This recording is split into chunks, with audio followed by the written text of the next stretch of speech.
a big WWE Return Leaked, Cody Rhodes on turning heel, my review of AEW and Rampage, and more. I'm Ollie Davis, and this is the WrestleTalk News. Support WrestleTalk!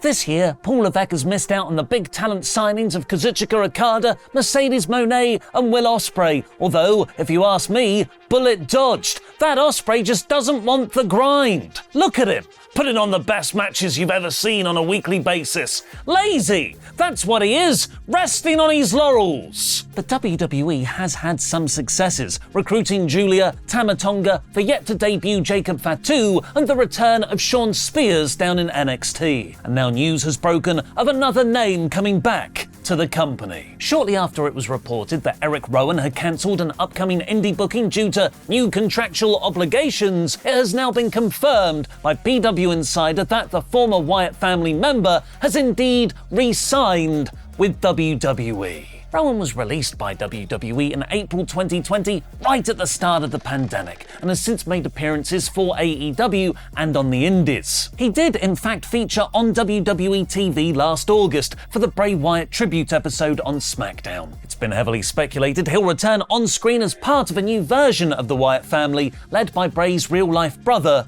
Bo Dallas. Speaking of spooky big men, The Undertaker recently made headlines by saying WWE's long-term plan should be to turn Cody Rhodes heel. Undertaker, early AEW fan, confirmed. But how does Cody himself feel about the idea? Speaking to Peter Rosenberg on Cheap Heat, Cody said he would be lying if he said he didn't think about it, but is too caught up with the connection he shares with young fans to see it happening. He brought up John Cena's lack of heel turn and said that was rightfully so. Debatable, but unlike John, Cody refused to rule out the possibility of a future turn, saying absolutes are the worst thing in pro wrestling. For me, the worst thing in pro wrestling is Canadian destroyers on an apron to set up a near fall.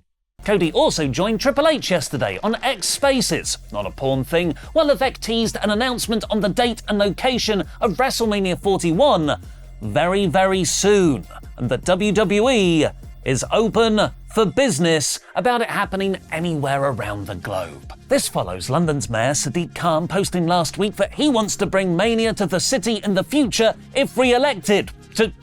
Today, on the 2nd of May, which I need to vote. Unfortunately for British wrestling fans, Khan does not stand a chance against Count Bimface, who gets my vote. Triple H replied to Sadiq Khan saying, "Let's talk." International PLEs has been the strategy of WWE President Nick Khan, who have reportedly put his TKO stocks up for sale. This joined Vince McMahon, who has been selling off his shares in the company in big dumps over the last several months. And it prompted speculation that Nick was also trying to exit the company. Top wrestling journalist Pat McAfee, though, has said on his YouTube channel that this apparently isn't the case. Citing more unnamed sources than a rap article on The Rock, McAfee claimed that despite the stock filing stating as such, Khan isn't selling any of his TKO stock. Something recently also said by Brandon Thurston of WrestleNomics. Now it's time for my review of AEW Dynamite, with a bonus hour of Rampage in about 5 minutes. The show cold opened on Tony Khan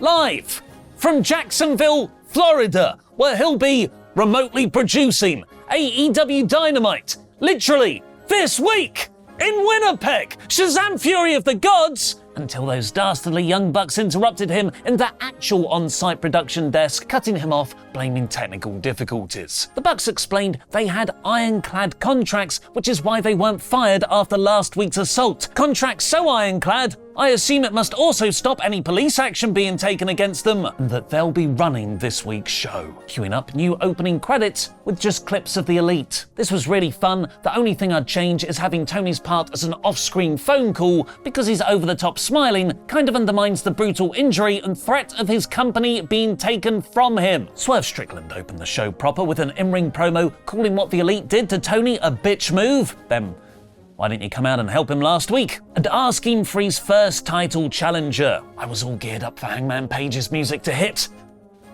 but got a returning Christian Cage instead. That's fine. I like Christian Cage too.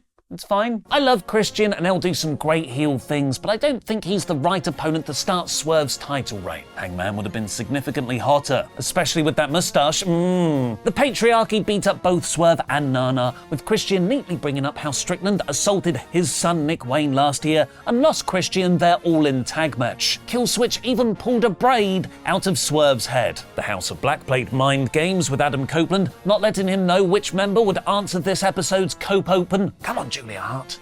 Instead, it was Buddy Murphy, where they had an odd slugfest-style match, the main spot having them collide with a double crossbody in the middle of the ring for Buddy to start coughing up blood, giving him the babyface psychology of fighting through injury. What blood-based gimmick for Edge?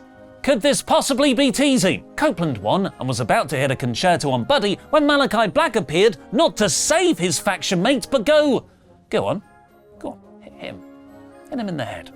And then they disappeared. Samoa Joe got his first match since losing the world title. You are a brave man, Isaiah Cassidy. Joe played the babyface hits like I was watching the best of TNA Joe's squash matches, and he won with the Muscle Buster. Orange Cassidy then said that Chucky T will never wrestle again after his parking lot brawl against Trent, which I'm really hoping is storyline. Security and Chris Statlander stopped him from brawling with Trent when, weirdly, Don Callis got in Orange's ear and they walked off together. Jack Perry told Renee backstage that AEW is now in a new era. Wait a second. Is this whole storyline a rib on another company getting recently taken over by a historically power-mad wrestler? Chris Jericho beat Shibata in a really fun hardcore match for the FTW title, with Shibata no-selling kendo stick shots while in a bin, a bag full of hockey pucks, because Canada, and the finish, Big Bill chokeslamming Shibata through a table. Thought we were all trying to protect Shibata these days. Amidst months of go-away heat, Jericho has somehow found a pretty good new gimmick. I still want him to go away for a bit though. Claudio beat Brian Cage in a decent, if predictable match, where the best bit was a support WrestleTalk sign in the crowd. That's about us.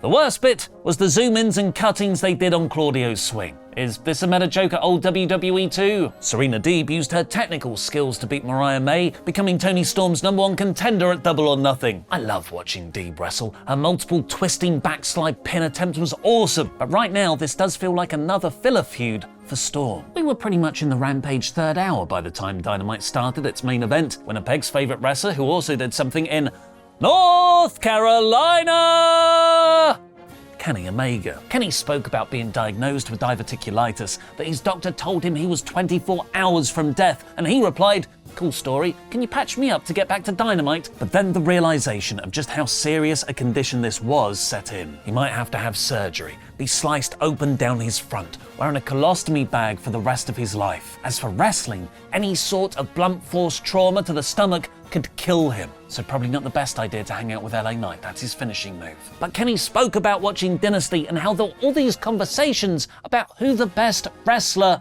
in the world was. So even if there's a 1% chance, bag or no bag, he will return to the ring. It was great to hear him talk, weaving his real-life condition with pro wrestling working so well, I couldn't see the seams. Looking back, the blunt force trauma to the stomach could kill him line was obviously a setup for when Jack Perry hit him with blunt force trauma to the stomach, but I was too wrapped up in Kenny's talking to see I was being worked. He then said, talking of S-word bags, fantastic colostomy segue. The Elite aren't the only ones with power behind the scenes. He is an EVP too. So obviously the Elite had to take him out. Okada interrupted, giving the always spine-tingling visual of Okada and Omega in a wrestling ring for Perry to jump him from behind with a chair. Omega fought back way more than I thought he'd be able to, even hitting a dragon suplex, but Okada tripped him, letting Perry hit him in the gut with the chair. FTR ran down for the save, and medical personnel stretchered Kenny to the back as Rampage started, for the Elite to attack him again backstage, tipping him off the stretcher onto the floor. The rest of Rampage saw Jay White beat Dante Martin. Jericho officially pulled Big Bill down into the Jericho Midcard Vortex! And Kyle O'Reilly beat Rocky Romero with wrestling. But the best match of the whole 3 hours was Willow Nightingale beating Sky Blue in a Falls Count Anywhere match. Complete with Willow hitting a cannonball off the apron onto a chair outside, Sky Blue bleeding red and getting driven into thumbtacks off a second rope brainbuster, and the awesome finish of Willow hitting a Dr. bomb off the apron onto a barbed wire board through a table. Right now, Willow's TBS title reign is being booked how Swerve should be. This week's Dynamite Rampage combo is 78%. Have you ever thought what are the best wrestling finishers of all time? We've got you covered. Click the video on the left to watch us count them down in tables, lists, and chairs.